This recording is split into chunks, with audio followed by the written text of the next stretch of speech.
and found out very quickly that first week that there was a bully in his class, and he was the target. Day after day after day, all fall, he was picked on, made fun of, ridiculed, on occasion felt physically intimidated by the bully. His mom, being a mom, tried to help him understand why his classmate was acting the way he was. Tried to help him see what was causing this third grade bully to pick on him so that her son would be able to cope. Did no good. All fall, Kevin experienced the bully. December rolled around. The teacher thought it was a great idea to have a holiday party. She put everyone's name in a hat and said, "Now children, one at a time, I'd like you to reach into the hat and pick out a name, and that will be the person that you will buy a holiday gift for."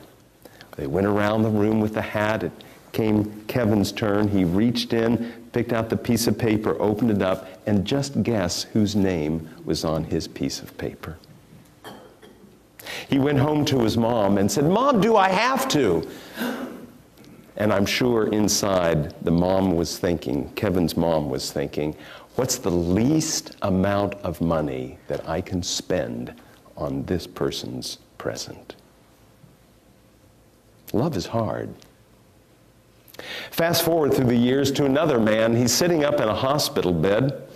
It's been 2 weeks since he's been in the hospital. He's getting better, and a friend from church comes to visit him, and they talk for a while, and then the friend gets up to leave, and the man on the bed says, "Thank you for coming, you know," and he can't but help add, "No one from work has come by, or sent a card, or called. I've worked with the same people for 20 years. I thought they were my friends."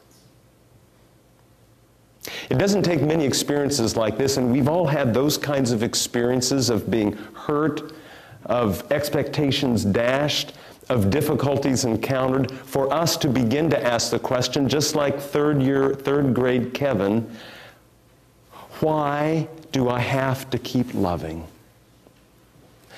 Give me some reason to help me decide and choose to keep loving. If not, maybe I just give up and reserve my love for just a few closest members of my family. It's a great question to ask because we've discovered that love is hard. It's hard to love classmates and coworkers and in-laws and cousins, neighbors, and yes, at times, even our own family. So why should I continue to love? That's the question this morning. Why continue? The scriptures give us some reasons why we should continue to love. And they come from a passage that you may be well aware of, or perhaps this is your first time. Words that you may well have heard in this place or in other sanctuaries where the bride has come down towards the front on her wedding day. The groom is standing to one side and he's looking only at the bride. And they all stand up in front, and then before the vows are exchanged, Cousin Anne, a cousin of the bride who didn't make the bridesmaid's cut, but still they want her to participate in the service. She comes up to the pulpit and she nervously stands because she's now looking at everybody, looking at her, and she reads these words: "If I speak in the tongue of men and of angels, but have not love, I am nothing but a noisy gong or a clanging cymbal." And like that, everyone out there has now begun to tune out because they've heard the words before. Or if not, they realize very quickly it has to do with love, and that sounds nice, but what can they learn about it? And so we just kind of go through that reading without paying much attention to it. This morning, I'd like to take a second look at those words. 1 Corinthians 13. And I'd encourage you to not only open your Bibles, but also to keep them open. Page 1171. 1 Corinthians 13.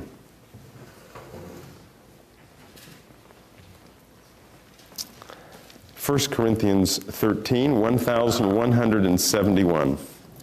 If I speak in the tongues of men and of angels, but have not love, I am only a resounding gong or a clanging cymbal.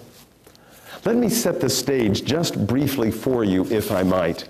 The people to whom Paul is writing, the Corinthians, were a gifted congregation. 1 Corinthians, first chapter, you don't have to turn to it.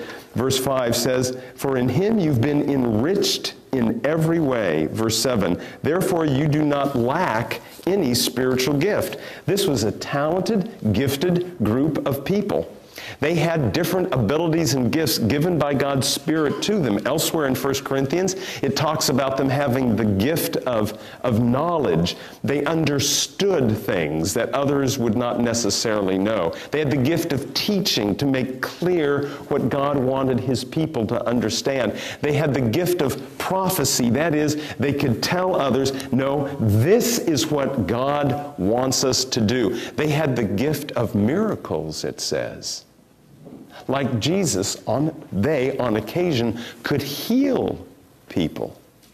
And almost all of them had something called the gift of speaking in tongues. This is not a human language. It is symbols and sounds that are uttered in worship or in prayer, either by oneself or in a group of people in worship, that utter or express from the depths of a person emotionally their relationship with God, but not in words that anyone understands. It's not meant to be understood usually. It's just this kind of an expression of one's heart to God. And they had this gift, and of course many Christians don't have that gift. So those who did found it very easy to consider themselves superior to other gifts and other Christians. Maybe that makes sense of these verses. If I speak in the tongues of men and angels, that is in spiritual tongues, but I don't do it with love, I'm nothing more than a gong that sounds and then it ends, or clanging brass, empty and void. He goes on, verse 2, if I have the gift of prophecy and can fathom all mysteries and all knowledge, if I have the capacity to know what God's will is for myself and for a group of people, wouldn't that be a wonderful gift?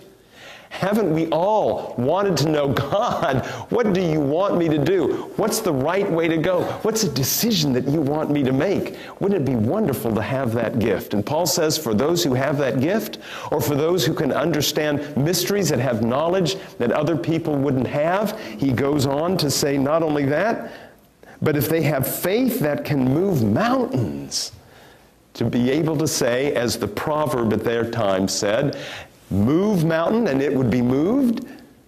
What a wonderful gift. And yet Paul says, without love, it is nothing in God's sight. It is nothing. Let's go on to the next example. If I give all I possess to the poor. I have in my files a picture of Larry Hummel, who worked for Bethany College for 30 years as a groundskeeper and a maintenance man. I have a picture of him in a very plain, tan jacket, rake in hand. He's just been raking the leaves on the college campus. He died, hardly anyone noticed, until the college received a note in the mail from a lawyer. Larry had a lawyer. And the lawyer wrote to the college, "Dear Bethany College," using, of course, appropriate lawyerese, "just wanted you to know that in Larry's will, he left a gift to the college." Oh, isn't that nice of Larry? He worked for us. We paid his salary. He wanted to leave us a little something, little Larry. Larry left them $1 million, a groundskeeper.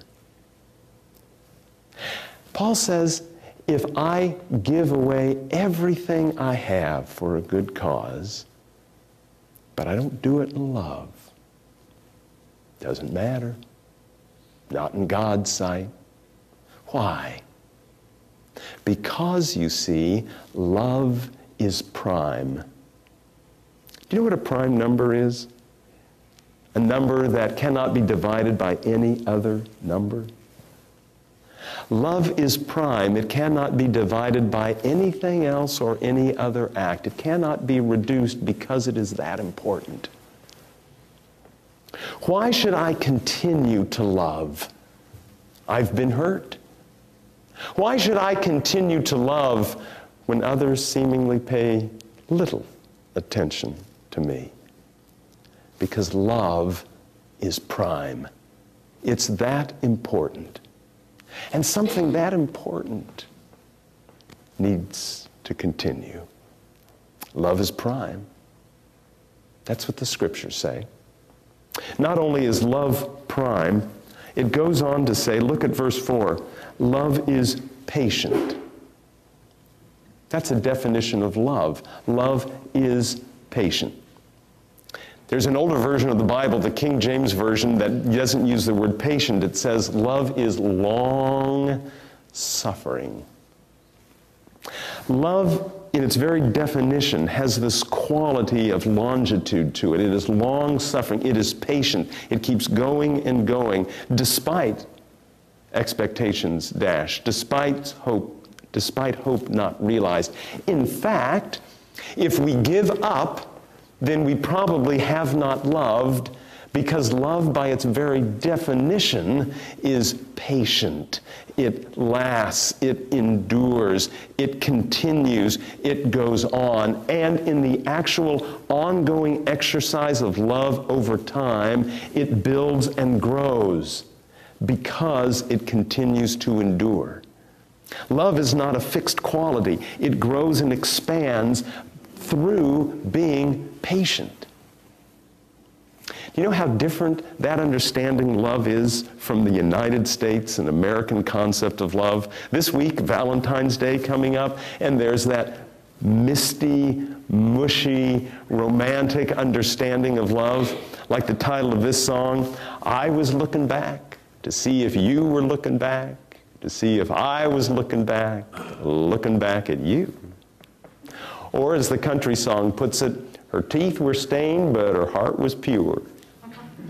There's this mushy kind of romantic love concept out there, and there's nothing wrong with romantic love. Check out Song of Solomon's for a pretty steamy account in the Bible of romantic love. People are flipping pages already. But this morning I'm talking about love that endures, because love is also hard. It lasts over time. It is patient, and it keeps going. I want to take just a moment and step aside here, because there are some people that will take advantage of our love. You know who I'm talking about. I call them takers. However much we try and love them, they keep taking and taking and taking. Psychologically, we call them people who cannot set appropriate boundaries, social boundaries. They have no concept of what is right and what is wrong in terms of relationships with people. And so in their mind, it is fine to just keep asking, keep taking, keep getting. They are takers. And however much we try and help them, they'll always ask for more. And it will keep going and going and going until we decide to help them set the boundaries. And that's what we have to do with takers. So when I'm talking about love being patient, I'm not referring to takers. And I'm not referring to those who abuse others in relationships either. Because abusers are not lovers. Keeping those two aside, those two types aside, in general, love, in order to be love, must endure and must be patient and must be long-suffering. When some of our expectations are not met, when some of our hopes are dashed, when hurt